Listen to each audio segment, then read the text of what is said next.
So welcome everyone. Welcome to Kingdom Wealth Creators, and this is our 22nd learning session. Wow, been at this for almost 4 months now. It's been a great journey for a lot of us. Some of you guys have been here since the time KWC was born. Uh, some of you are very new, but either ways, I'm so glad that you're partnering with us in different whatever way you are, whether you are on advisory, whether you're learning. Either way, I'm just so glad that you're part of this journey. And so, welcome, and let's talk about how it has been so far. I normally don't ask people how they're doing trading wise. I do ask them sometimes, but I never realized that I would get such a response this week when I just asked this question to somebody. And then I thought, okay, why don't I share that feedback? It was very encouraging for me. And I thought to myself, why don't I share that with everybody else? And suddenly everybody started giving me feedback. Okay. And so I just want to share some of the feedback. So this was someone who just joined us, I think, in the last 2 weeks. And he took a trade on MGL along with me. And he's done really well on that. He's sitting at a profit about, I think it's gone up beyond this now. Okay. Uh, it should be above this, but at the time he sent this, this was at 10 a.m. in the morning on Friday. He was sitting at almost 30,000 rupees. Then when I shared that, the next person immediately sent, and this is a very young chap, very young person who just started trading this month. If I'm not mistaken, he just started trading this month. Never invested before, and he's a small amount that he started with 20,000 rupees, and he gained almost 5.6% in the last month. So that was also really encouraging. So I shared that as well. And the moment I shared that, another person who just joined a week back or 2 weeks back, who's also doing invest, but a little older, he's got about 1 lakh in investments. He said he got back saying he almost made 6%. And then the next person, when that feedback went out, next person said, he's gained about 25% in this month. Uh, he's obviously has a larger portfolio. He's a 29-year-old, and he's got about 4.5 lakhs invested, but he made about 25% return on that in the last 1 month. Amazing. And then sort of the icing on the cake for me was this young man who's not even 18 yet. Uh, he's been with KWC from the start.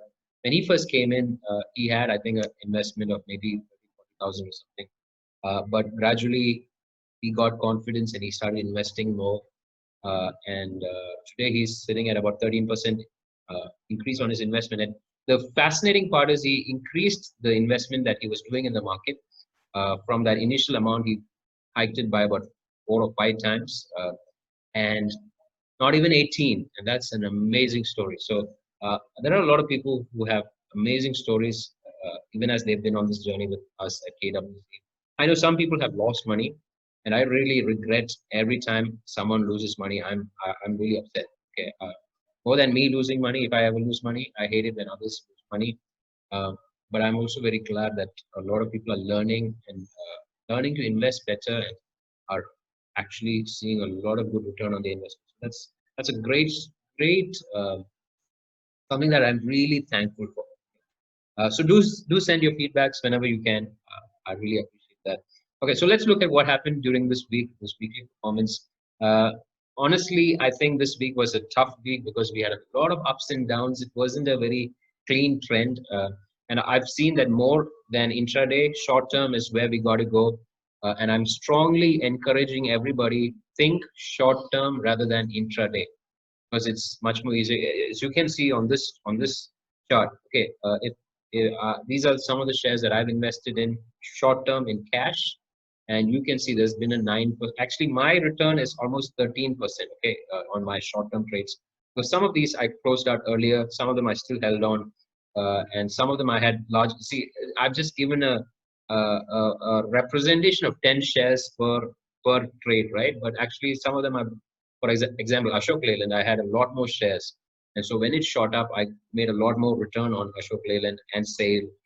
And some shares like that, I made a lot more return because I had a lot more shares of those. But just as a representation, in the last 1.5 months, if we had traded or bought these as short term, this is roughly how much we would have made, 9%. 9% is an incredible amount. In the FNO trades for August, again, I didn't make the best exits on some of these, and some of them I've been stuck for a little while.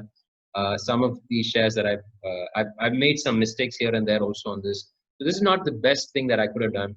But so far, I've been seeing about 6.7% return in 16 trading days. This is 4 days left in August for the expiry.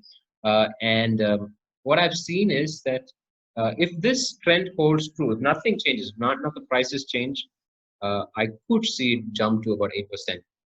And this is actually on the total investment that I've done by exiting and entering new trades. But I've invested about only 25, 28 lakhs. And so this return is much higher, almost 10%. And so that is also doing quite good. And I've really learned some uh, things that I made mistakes in and I need to work on, and which I will work on in the coming days. Also, because it's getting closer to expiry, there were some shares that I knew wouldn't probably go to some of these prices that I initially hedged them at. So I've re-hedged them also. Examples are HDFC, Bajaj Finance, Reliance. Reliance was a very good hedge. Reliance wasn't looking too great, so I re-hedged it. I entered a separate. So against one future now, I have two hedges, and that again the margin doesn't get affected so badly. So that's a new strategy also that I think is going to prove useful. Yeah, so that's what those look at. Now let's look at market outlook. Um, Last week, we saw that the trend wasn't all that great, was breaking, but I said there was support at 11,100, and that held true during this week as well, because from 11,100, we saw the Nifty bounce, go all the way up to 11,460, and then come down to 11,300. It took support at 300-ish, and then it closed up now at 11,378 or so. Okay, now here's the thing with this. Okay, if you look at this chart, now this is the 4-hour chart. It's not the one-day technical chart. If you look at this chart, you will realize that there's definitely a lot of room to grow, but also consolidate. Because what is problematic here is there's a lot of gaps. Okay, we had a gap up here, then we had a gap down here, we had a gap up here. Meaning from here, it closed at about 11,350, then it opened up at 11,400 plus. Then the next day it opened at about 11,300, and then the next day it opened up at 11,390. So there's been a lot of gap ups and gap downs. So that's not really helping. And so I think in this next week also, because it's expiry, we'll probably keep somewhere between 11,200 to or 11,100 to 11,500 as a range. And there will be a lot of consolidation, meaning the market is probably not going to go a lot up or a lot down, but there's this gap that it has to fill up. Okay?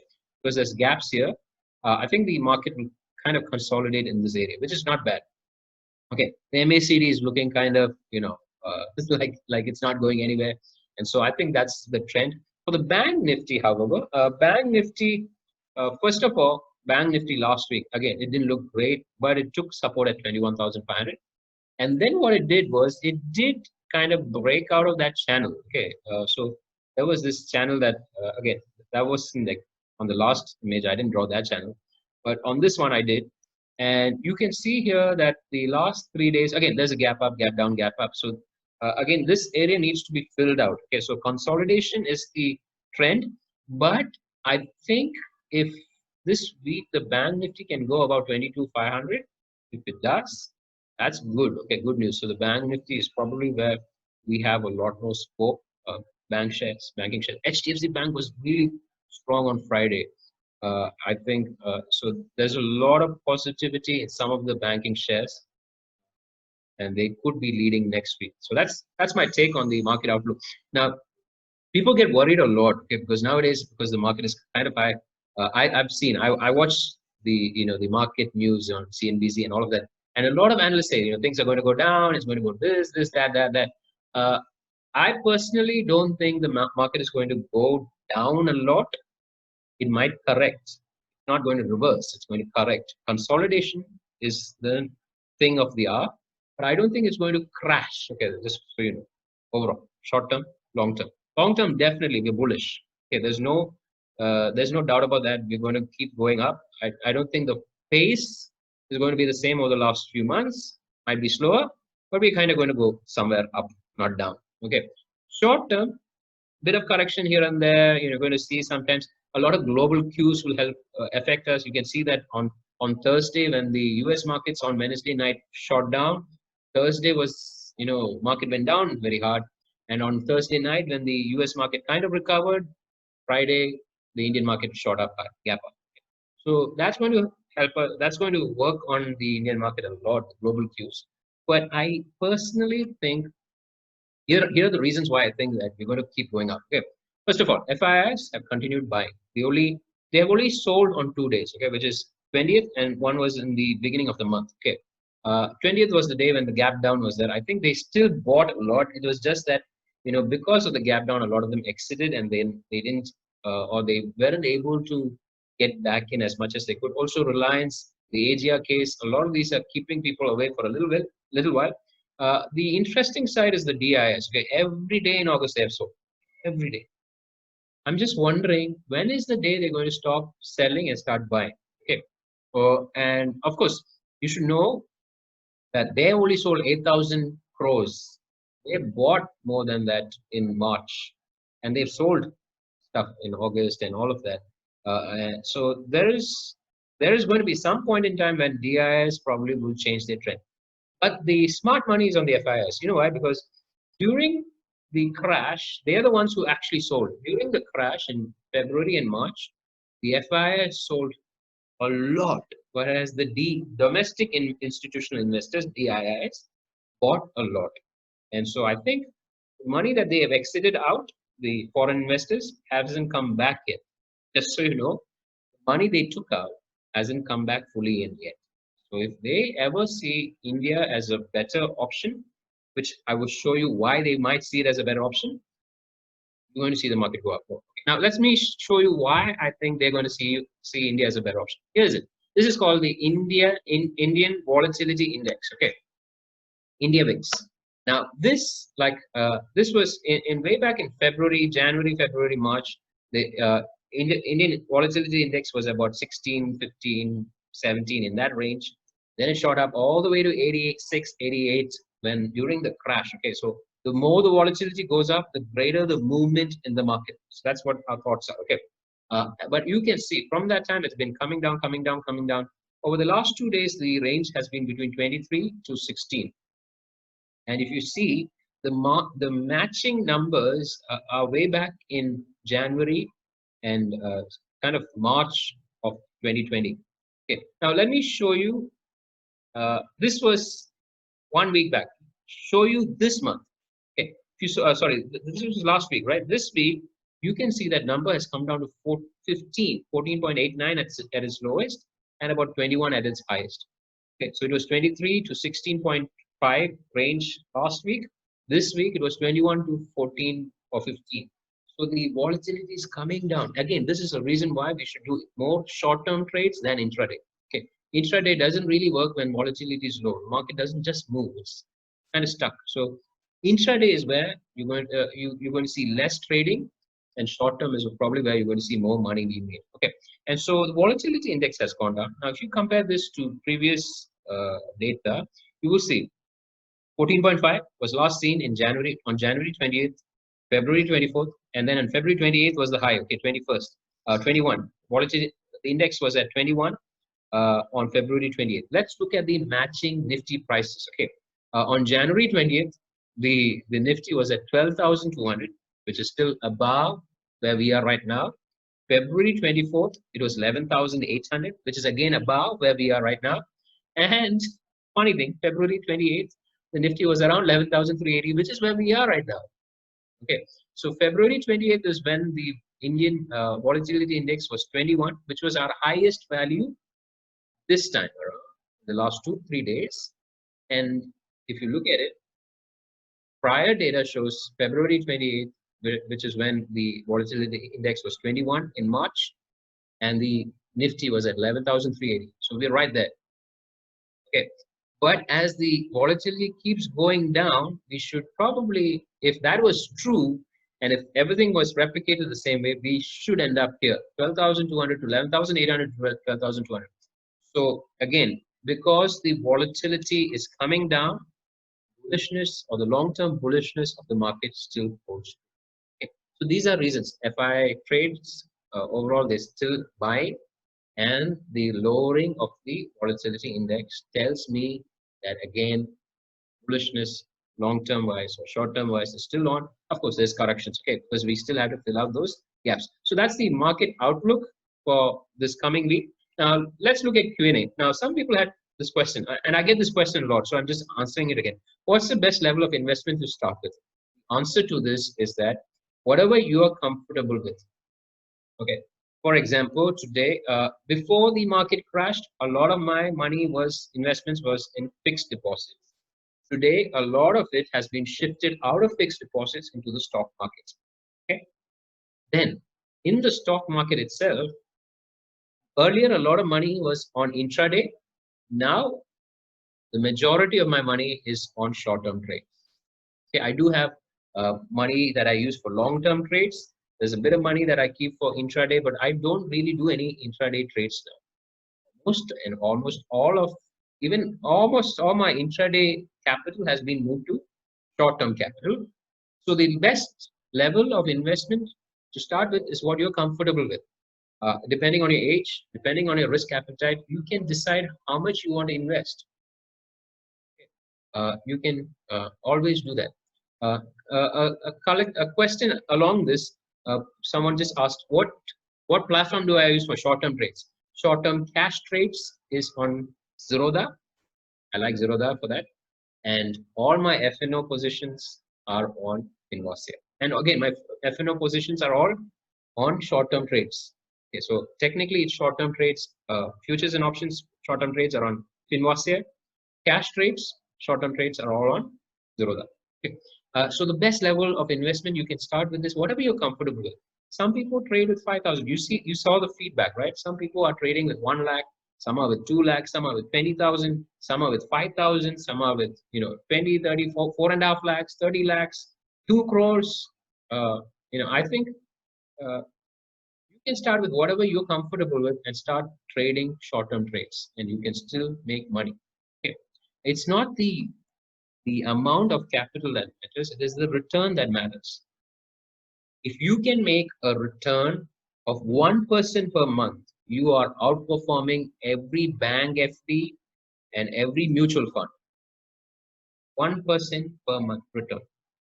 And I can tell you that safely we can make maybe 3 to 8% a month on short-term trades, roughly. That is, you're outperforming everything else that you could invest your money in, from putting it under the mattress to putting it in the bank, in a savings bank account, putting it on a fixed deposit, to probably even investing in gold. Gold did go up a lot, but now it's coming down again. So whatever you're comfortable with is your best level of investment to start with. Okay. Please don't borrow money to invest. I don't think that's the best move.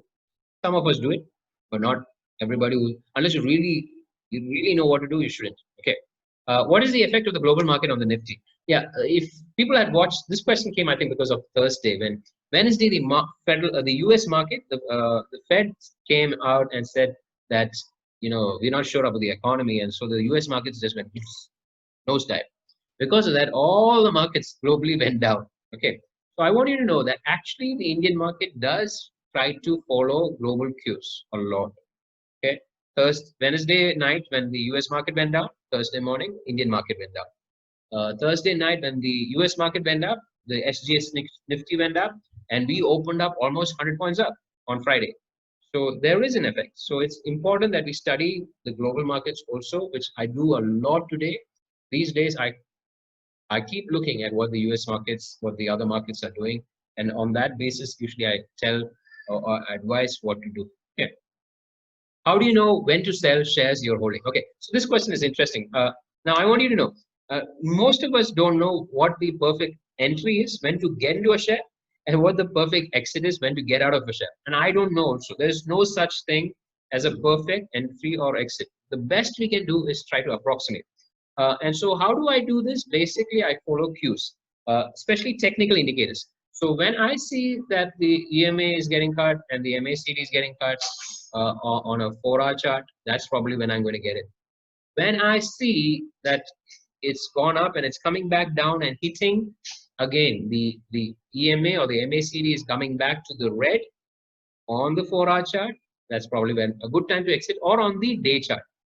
And so I've already explained this a lot in the technical charts videos that we've done in the past. So I would highly recommend that you go back to Kingdom Wealth Creators YouTube channel, look up the technical charts playlist. You get all the answers there. But just to clarify, even on short terms, if you're making 25, 30%, get up, book some. You don't have to exit everything. Okay, sometimes you can book profit. So what I do on a practical case, here's what I do. When I see that I made about 10, 20%, I will book about 50% of the shares. So for example, if I was holding sale, and I've been holding sale, and I see sale is still going up. Okay, the technical charts don't tell me that there's a downtrend yet. I'm still holding sale. But suppose the technical chart said, on the 4-hour chart said, there's a bit of a downtrend. What I'll do, if I'm holding, say, 100 shares of sale, I will sell 50 shares. So now I have booked profit on 50% of my shares, right? So at 31 I bought. If I sold it at 43, I booked 12 rupees on 50 shares, 600 rupees. Great. Okay, good enough, right? The rest of the shares are still with me. And if the technical charts say that it's continuing to go up, great. I will wait for the next level to when to book it. If I see on the day chart, the technical chart, that it's coming down, that's probably when I, okay. So just a practical sense. When I enter, I always try to enter at a good price. I don't simply enter for the sake of entering. And then when I see on the 4-hour chart again, there's a downturn, I will book half of my shares. Basically sell off half of my shares and get that much profit in hand. Because profit on the screen is not profit in hand. We got to realize that. So I will get the profit in my hand, 50% of the shares. The rest of the shares I'll continue to hold because there's highly a chance, unless the larger time frame, which is the D chart, shows a downtrend, I'll continue to hold and eventually close out. I can give you so many examples that I've done that. Okay. But again, no perfect exits. I haven't done any perfect exits, just so you know. I have never exited perfectly. So you don't think you will get perfect exits, but whenever you get 20-30% profit, book some of it. Okay. Are small caps and mid cap stocks good to invest in? Today, especially while the market is consolidating, you don't see the large caps moving a lot. The bigger companies are not moving a lot in terms of their value, in terms of the share prices, but you see these smaller companies moving quickly, okay, in huge jumps. And yes, they are good to invest if you look at fundamentals. I've noticed many people buy some, sorry to use this word, tukra share, right? Or, no fundamentals behind it, just looks, I like this share, good name. Or I know a friend who has invested in the share. The problem without looking at fundamentals, if you invest, is likely if it goes down, you won't recover. If, for example, if I were to invest in Reliance even today, now Reliance went to 22,000 and now it's back at 2080. Sorry, not 22,000. It went to 2,200 and then it's back at 2080. But you remember, Reliance started at 800, okay, after the crash. Even if I bought at 2,200, I know that Reliance is a good company fundamentally, right? Eventually, Reliance can go back to 2,200 if nothing really bad happens. But in a small cap or a mid cap where the fundamentals are not strong, if I buy it at a weird price, I have no idea if it goes down whether it'll come back up. So that's the thing. You got to focus on fundamentally good small and mid cap stocks. A lot of people buy on rumors, and this is good. I never do that. I look, when it comes to small caps and mid caps, I look at fundamentals. And in fact, I have a share called BLS. I think someone else has bought it among everybody else. Only one person in KWC. I bought it at 33 rupees. Okay, fundamentally good stock, but it's basically an educational stock, and it wasn't because of the lockdown, it was down anyway. Pandemic, it was down, and lockdown continued, so it was down. But fundamentally strong stock. Today, it is at about 120, if I'm not mistaken. So I've seen almost 280% increase in the share price of that share. And I have quite a few examples of these fundamentally strong small caps and mid caps that I've bought and I'm still holding, which are doing great. But I look for fundamentals, right? So those are the questions that we had today.